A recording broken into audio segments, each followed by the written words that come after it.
Alors là, j'ai pas du tout entendu parler de ce film dont tu vas nous parler, Quitter la nuit. Quitter la nuit, film vu il y a quelques mois au Festival de Saint-Sébastien et qui sort 8 mois après sur les écrans français, mais j'avais pris des notes et j'en ai de bons souvenirs, ravivés récemment par quelque chose, je vais expliquer ça après. Je te vois venir, Patrick. Non, je suis pas retourné voir le même film en salle en oubliant que je l'avais déjà vu. Ça m'est arrivé une seule fois pour un film japonais qui avait changé de titre et d'affiche, mais c'est tout. Alors, en pleine nuit, un appel d'urgence indique à mots couverts l'agression d'une femme dans une voiture qui roule et elle semble apeurée par son chauffeur.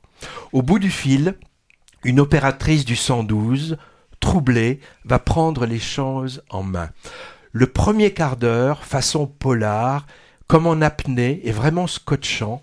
Et du coup, après, le reste pâtit de ce début haletant et tient moins bien la route. Alors, il y a une explication à ça.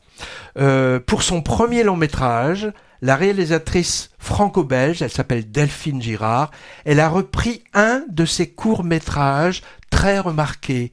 Oscar du meilleur film court en 2020 quand même.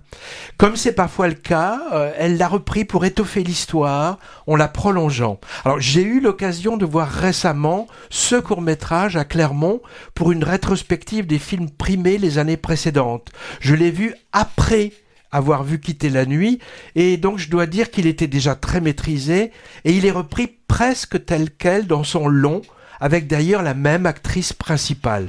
Bon, alors c'est compréhensible, cette histoire de reprendre un travail qui a plu, mais pour lequel on s'est senti limité par les moyens et le temps imparti, d'autant plus que dans le cours, même s'il il se suffisait à lui-même, la fin était vite pliée et laissée un peu sur sa fin, sur justement.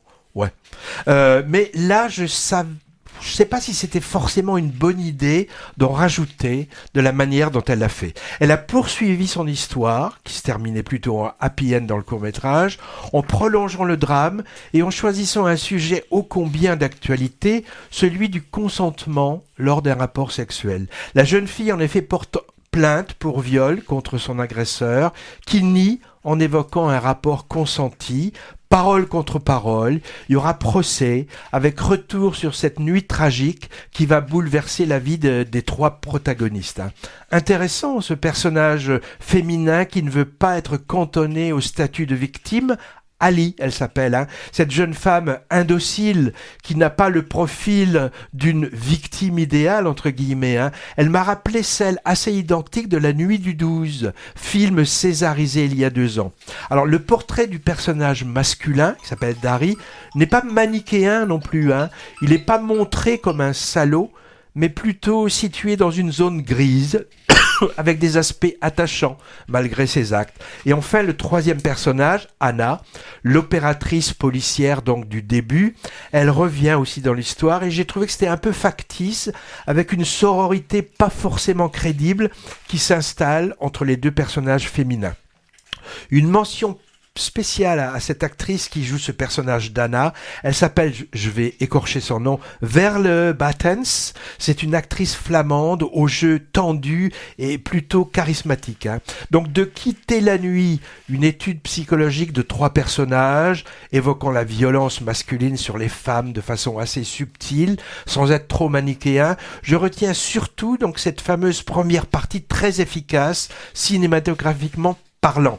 Elle m'a d'ailleurs beaucoup évoqué un film américain récent qui s'appelle The Guilty, le coupable.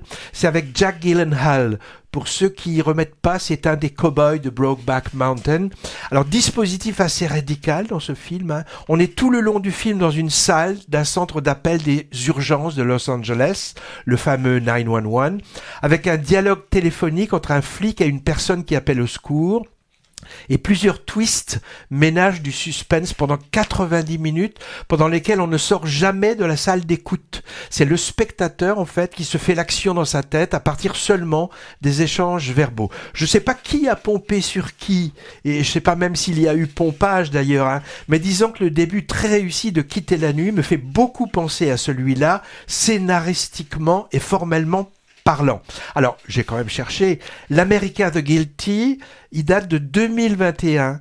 Il est postérieur donc au court-métrage de la Belge Delphine Girard, qui est sorti en 2020. Mais, c'est le remake d'un film danois antérieur qui date de 2018. Donc, allez savoir qui a copié sur qui, s'il y a eu copiage. Je rappelle, ou je dis que Quitter la nuit a eu le prix du public à la dernière Mostra de Venise.